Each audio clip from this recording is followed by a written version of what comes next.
कारगिल विजय दिवस के मौके पर देश भर में कार्यक्रम आयोजित किए जा रहे हैं। लद्दाख के द्रास में युद्ध स्मारक पर मुख्य समारोह आयोजित किया गया है। 1999 में आज ही के दिन भारत ने दुनिया के सबसे दुर्गम युद्ध क्षेत्र में एक द्रास में पाकिस्तान को खदेड़कर कारगिल युद्ध में जीत हासिल की थी। आज भारत इस जीत का जश्न मना रहा है। बुधवार को द्रास में आयोजित मुख्य समारोह में केंद्रीय रक्षा मंत्री राजनाथ सिंह चीफ गेस्ट के रूप में उपस्थित हुए हैं। उन्होंने देश के लिए अपनी जान न्योछावर करने वाले शहीद जवानों को श्रद्धांजलि दी। साथ ही सेना प्रमुख जनरल मनोज पांडे और वायुसेना प्रमुख air chief marshal BR Chaudhary ने द्रास में कारगिल युद्ध स्मारक पर पुष्पांजलि अर्पित की। लद्दाख के द्रास में कारगिल विजय दिवस के मौके पर आयोजित मुख्य समारोह को संबोधित करते हुए रक्षा मंत्री राजनाथ सिंह ने कहा कि कारगिल युद्ध भारत के ऊपर एक थोपा गया युद्ध था। उस समय देश ने पाकिस्तान से बातचीत के माध्यम से मुद्दों को सुलझाने का प्रयास किया। श्री अटल बिहारी वाजपेयी ने पाकिस्तान की यात्रा करके कश्मीर सहित अन्य मुद्दों को सुलझाने का प्रयास किया था, लेकिन पाकिस्तान ने भारत की पीठ में खंजर घोंप दिया। रक्षा मंत्री ने कहा कि आज कारगिल विजय दिवस के पावन अवसर पर आप सभी के बीच उपस्थित होकर मुझे बेहद खुशी हो रही है। सबसे पहले मैं भारत माता के उन जांबाज सपूतों को नमन करता हूं जिन्होंने मातृभूमि की रक्षा के लिए अपना सर्वस्व न्योछावर कर दिया। मैं उन वीर सपूतों को नमन करता हूं जिन्होंने राष्ट्र को सर्वप्रथम रखा और उसके लिए अपने प्राणों की आहुति देने से भी पीछे नहीं हटे। राजनाथ सिंह ने कहा कि भारत मां के ललाट की रक्षा के लिए 1999 में कारगिल की चोटी पर देश के सैनिकों ने वीरता का जो प्रदर्शन किया, जो शौर्य दिखाया, वह इतिहास में हमेशा स्वर्ण अक्षरों में अंकित रहेगा। आज हम खुली हवा में सांस इसलिए ले पा रहे हैं क्योंकि किसी वक्त 0 से भी कम टेम्परेचर में भी हमारे सैनिकों ने ऑक्सीजन की कमी के बावजूद अपनी बंदूकें नीचे नहीं की। उन्होंने कहा कि आज भारत रूपी जो विशाल भवन हमें दिखाई दे रहा है, वह हमारे वीर सपूतों के बलिदान की नींव पर ही टिका है। भारत नाम का ये विशाल वट वृक्ष उनकी वीर जवानों के खून और पसीने से अभिसंचित है। अपने हजारों सालों के इतिहास में इस देश ने अनेक ठोकरें खाई हैं, पर अपने वीर जवानों के दम पर ये बार बार उठा है। आगे उन्होंने कहा कि कारगिल की ये जीत पूरे भारत की जनता की जीत थी। भारतीय सेना ने 1999 में कारगिल की चोटियों पर जो तिरंगा लहराया था, वह केवल एक झंडा नहीं था, बल्कि इस देश के करोड़ों लोगों का स्वाभिमान था। इस क्षण को मैं कभी जीवन में भूल नहीं सकता। साथियों, आज इस कारगिल दिवस के पावन अवसर पर आप सभी के बीच उपस्थित होकर मुझे बेहद खुशी हो रही है। और सबसे पहले मैं भारत माता के उन जाबाज सपूतों को नमन करता हूं जिन्होंने मातृभूमि की रक्षा के लिए अपना सर्वस्व न्योछावर कर दिया। मैं उन वीर सपूतों को भी नमन करता हूं जिन्होंने राष्ट्र को सर्वप्रथम रखा और उसके लिए अपने प्राणों की आहुति देने में वो पीछे नहीं हटे। मैं उन वीरों को अपनी श्रद्धांजलि अर्पित करता हूं जिनके सर्वोच्च बलिदान के कारण कश्यप मुनि, ललितादित्य और भगवान बुद्ध की आभा से प्रदीप्त इस पावन धरती पर आज हम विजय दिवस मना रहे हैं। मैं ऑपरेशन विजय की सफलता के 24 वर्ष पूरे होने पर समस्त देशवासियों को हार्दिक बधाई देता हूं। साथियों, आज कारगिल की इस वीर भूमि पर आप सभी सैनिकों के बीच उपस्थित होकर मैं जिस गौरव की अनुभूति कर रहा हूं, मैं उसे शब्दों में बयां नहीं कर सकता हूं। कारगिल की इन सुंदर पहाड़ियों में आप लोगों के साथ समय बिताना मेरे लिए बेहद सुखद है।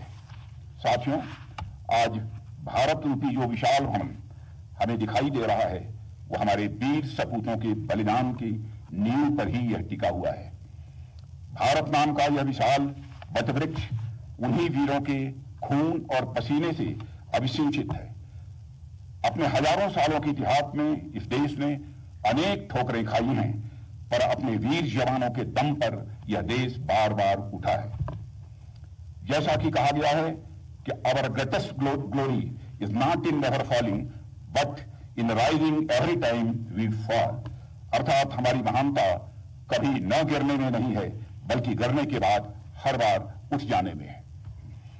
बार बार ठोकर खाकर भी यह देश संभला है और इसने अपने वैभव को पुनः प्राप्त करने का सदैव प्रयास किया है।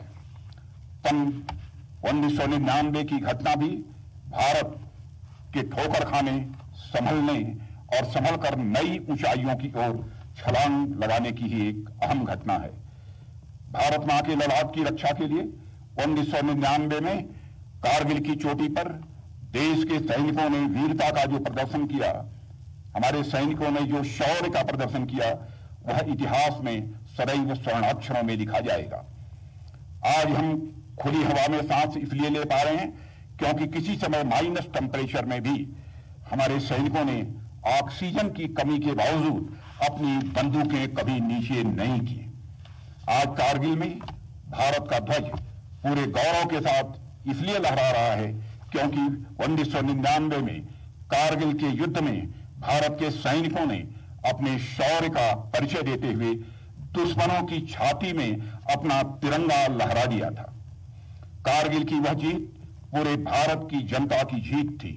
भारतीय सेनाओं ने 1999 में कारगिल की चोटियों पर जो तिरंगा लहराया था, वह केवल झंडा भर नहीं था, बल्कि इस देश के करोड़ों लोगों का स्वाभिमान था। साथियों, आप सब जानते हैं, स्वाभिमान यह मनुष्य के हृदय की सबसे बलवती भावना होती है।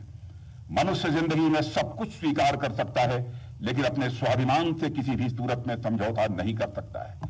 भारत को यदि आजादी मिली है तो ऐसे ही स्वाभिमानी बहादुर जाबाजों के कारण भी हम सबको आजादी मिली है। चाहे वह चंद्रशेखर आजाद हो, सरदार भगत सिंह हो, खुदीराम बोस हो, अशफाक उल्लाह खां हो, चाहे ऐसे अनगिनत हमारे स्वतंत्रता संग्राम सेनानी हो जिन्होंने अपना बलिदान दिया था। चंद्रशेखर आजाद इसी बगल के उत्तर प्रदेश के इलाहाबाद के कंपनी गार्डन में अपने रिवाल्वर की गोलियों से अपने अंग्रेज दुश्मनों को भूनते भूनते जब अपने रिवाल्वर में अंतिम गोली शेष बची तो उन्हें इस बात की चिंता सताने लगी कि कहीं विदेशियों के रिवाल्वर की विदेशी गोली हमारे जिस्म में प्रवेश कर हमारी जिस्म को नापाक न कर दे। इसलिए उन्होंने अपने ही रिवाल्वर की अंतिम गोली अपने सीने में दाग लेने का काम किया था। तब जाकर यह भारत आजाद हुआ है। साथियों, कारगिल युद्ध भारत के ऊपर एक थोपादार युद्ध था। उस समय देश ने पाकिस्तान से बातचीत के माध्यम से मुद्दों को सुलझाने का भी भरपूर प्रयास किया था। स्वयं अटल जी ने पाकिस्तान की यात्रा करके कश्मीर सहित अन्य मुद्दों को सुलझाने का भरसक प्रयास किया था, लेकिन पाकिस्तान द्वारा हमारी पीठ में खंजर घोंप दिया गया और पाकिस्तान ने अपने कुत्सित इरादों से गद्दारी का एक नया आयाम गढ़ते हुए कारगिल की उन चोटियों के पास अपने सैनिकों को भेज दिया जिन चोटियों पर भारत का अधिकार था। आप कल्पना कर सकते हैं कि उस समय स्थिति क्या थी। दुश्मन ऊंचाई पर पहाड़ की चोटियों पर था। दुश्मन को टैक्टिकल मिलिट्री एडवांटेज भी था। मौके पर दुश्मन की स्थिति काफी मजबूत थी। उनकी तादाद भी संख्या में काफी अधिक थी।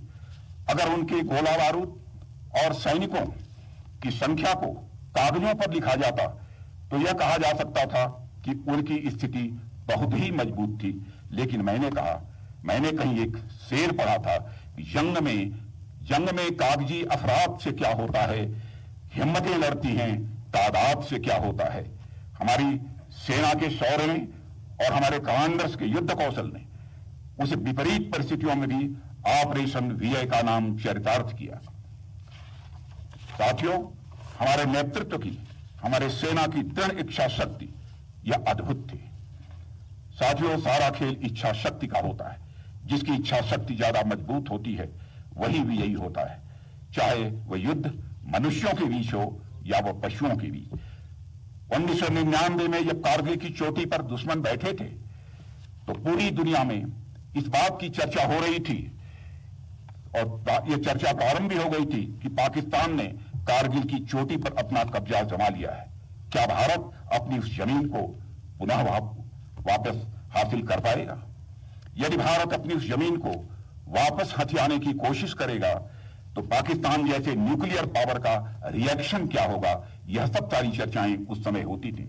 मतलब पाकिस्तान की तरफ से भारत जैसे देश को प्रत्यक्ष या परोक्ष रूप से अपने न्यूक्लियर वेपन्स की धमकी देकर एक प्रकार से ब्लैकमेल करने का प्रयास किया गया।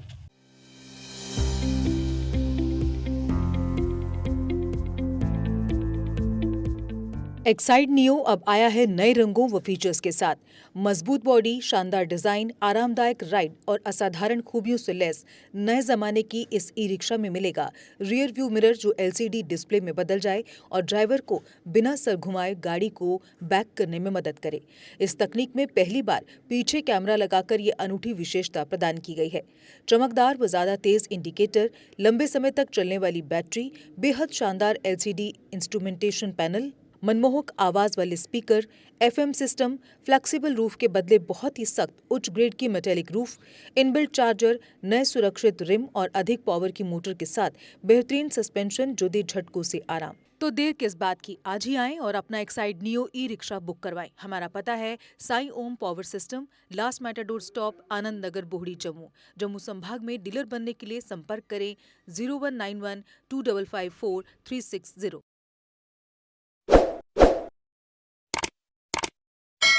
जम्मू कश्मीर की खबरों के लिए जुड़े रहिए GK अपडेट के साथ।